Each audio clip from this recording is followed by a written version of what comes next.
নমস্কার, কলিস কিচেনে সবাইকে স্বাগত জানাচ্ছি। আজ আমি বাজার থেকে অনেক ছোটো মাছ নিয়ে এসেছি। ছোটো মাছগুলা কেটে ধুয়ে পরিষ্কার করে নিয়েছি। এগুলাকে নুন হলুদ মাখিয়ে নিলাম। গ্যাস জ্বালিয়ে একটা কড়াই বসিয়ে দিয়েছি। এর মধ্যে দিয়ে দিলাম সরষের তেল। এই সরষের তেলের মধ্যে ছোটো মাছের রেসিপিটা বানাবো। যে কোনো মাছের রেসিপি সরষের তেল দিয়ে বানালে এর টেস্টটা খুব ভালো আসে। তেলটা গরম হয়ে গেছে। এবার নুন হলুদ মাখিয়ে রাখা ছোটো মাছগুলো ভেজে নিচ্ছি সরষের তেলের মধ্যে। ছোটো মাছ খেতে খুব টেস্ট, কাটাকাটি করতে একটু অসুবিধে হয়। এইভাবে ছোটো মাছের ভাজি বানিয়েও খাওয়া যায়। ছোটো মাছগুলা একটু কড়া করে ভাজতে হবে, যেহেতু এটা দিয়ে একটু সবজি বানাবো। ঝিঙে আলু দিয়ে বানাচ্ছি ছোটো মাছের সবজিটা। এর জন্য ছোটো মাছগুলোকে একটু কড়া করে ভেজে নিচ্ছি। এইভাবে উল্টে পাল্টে একটু কড়া করে ভেজে নিচ্ছি। এই দেখুন, মাছগুলা খুব সুন্দর কড়া করে ভেজে নিয়েছি। এগুলাকে নামিয়ে নিচ্ছি।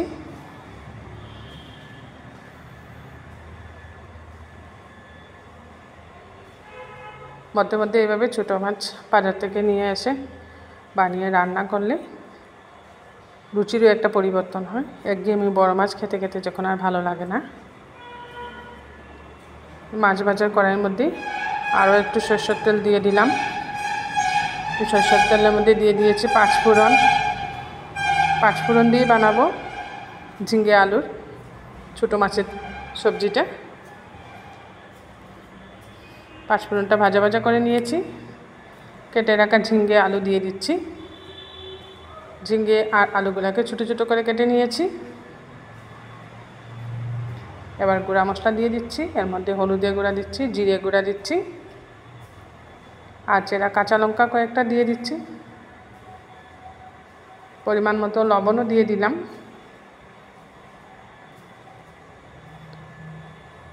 এবার ভালো করে মশলার সাথে কষিয়ে নিতে হবে সবজিটাকে।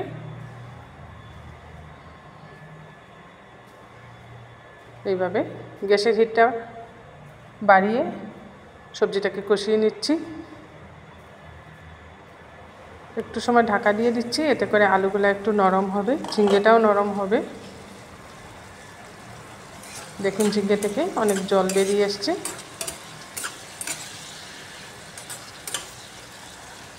এবার আরেকটু সময় কষিয়ে নিচ্ছি, এতে করে এই ঝিঙের জলটা একটু শুকিয়ে নিচ্ছে।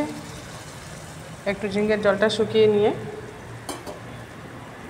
কষাচ্ছি আমি। দিয়ে দিচ্ছি এর মধ্যে পরিমাণ মতো জল।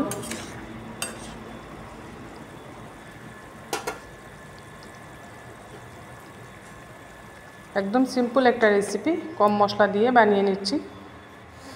এবার একটু সময় ঢেকে রাখবো, এতে করে আলু ঝিঙেটা ভালো করে সিদ্ধ হয়ে যাবে।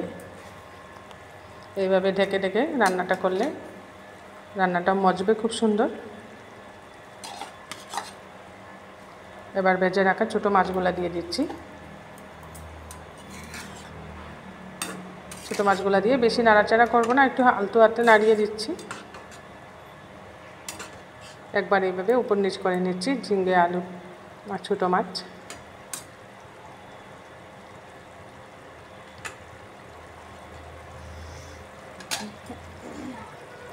আলুটাও নরম হয়ে এসছে। ঝিঙেটা তো এমনিতেই নরম সবজি, ঝিঙে তাড়াতাড়ি সিদ্ধ হয়ে যায়। বানিয়ে নিলাম ঝিঙে আলু দিয়ে ছোটো মাছের একটা রেসিপি। এই রেসিপিটা খুব সিম্পল, কম মশলা দিয়ে বানিয়েছি, খেতে খুব সুস্বাদু হয়।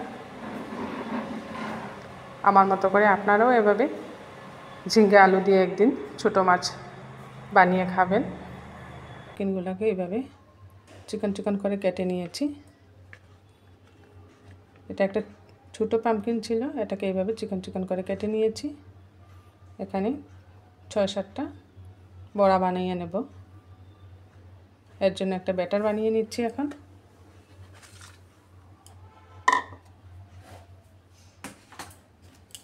ব্যাটারের মধ্যে প্রথমে আমি দিয়ে দিচ্ছি বেসন। ব্যাটারের জন্য নিয়ে নিচ্ছি বেসন। এখানে 2 চামচ বেসন নিয়ে নিয়েছি, আর দিচ্ছি সামান্য কালো জিরে,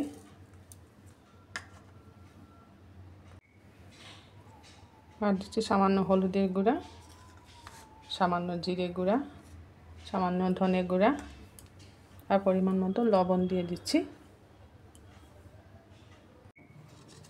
এটাকে ভালো করে মিক্সড করে নিচ্ছি, সব মশলা, কালো জিরা আর বেসনটাকে ভালো করে মিশিয়ে নিলাম।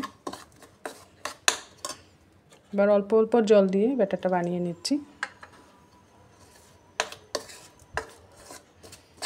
বেশি পাতলাও হবে না, বেশি ঘনও হবে না ব্যাটারটা।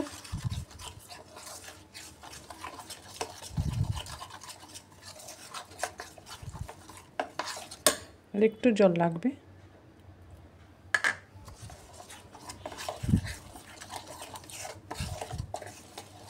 ব্যাটারটা বানিয়ে কিছু সময় রেস্টে রেখে দেবো ব্যাটারটাকে।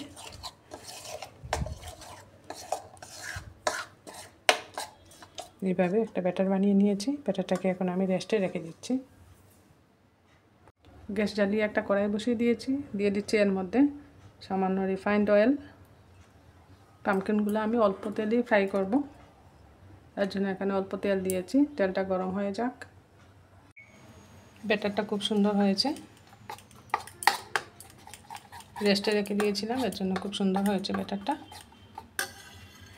এবার এর মধ্যে পামকিনের ফিঙ্গারগুলো ডুবিয়ে দিচ্ছি।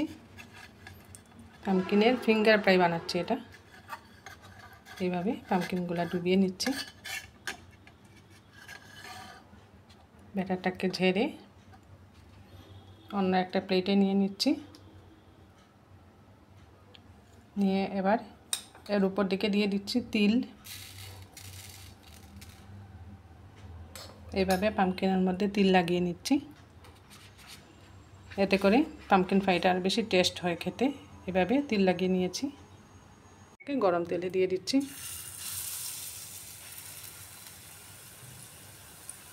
আরেকটা আমি বানিয়ে দেখাচ্ছি আপনাদেরকে।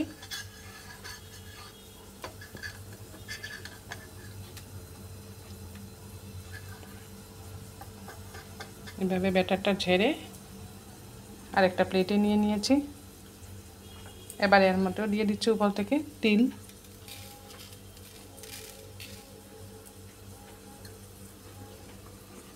এভাবে তিল লাগিয়ে এটাকে তেলের মধ্যে ছেড়ে দিচ্ছি।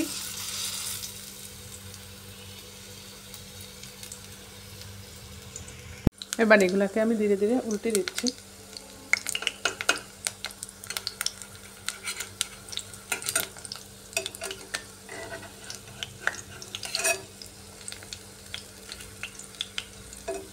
এভাবে পামকিনের ফিঙ্গার ফ্রাই বানালে দেখতে খুব সুন্দর হয়,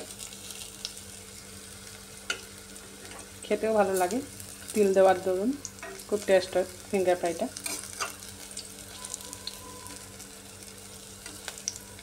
উল্টানো একটু মুশকিল হচ্ছে।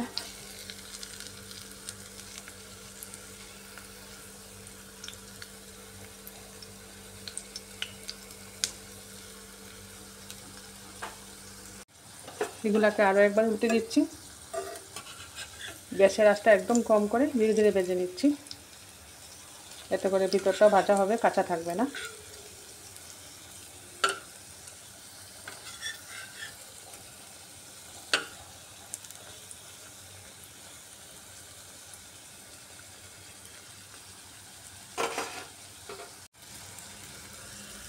এগুলো মুচমুচে করে ভাজা হয়ে গেছে, খুব সুন্দর নিচের দিকটাও হয়ে গেছে। এবার এগুলোকে আমি উঠিয়ে নেব। সব দিক খুব সুন্দর করে মুচমুচে ভাজা হয়ে গেছে।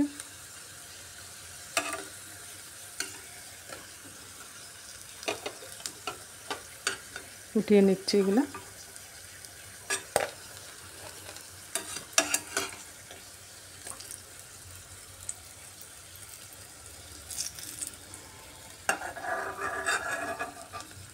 খুব সুন্দর দেখুন মুচমুচে হয়েছে।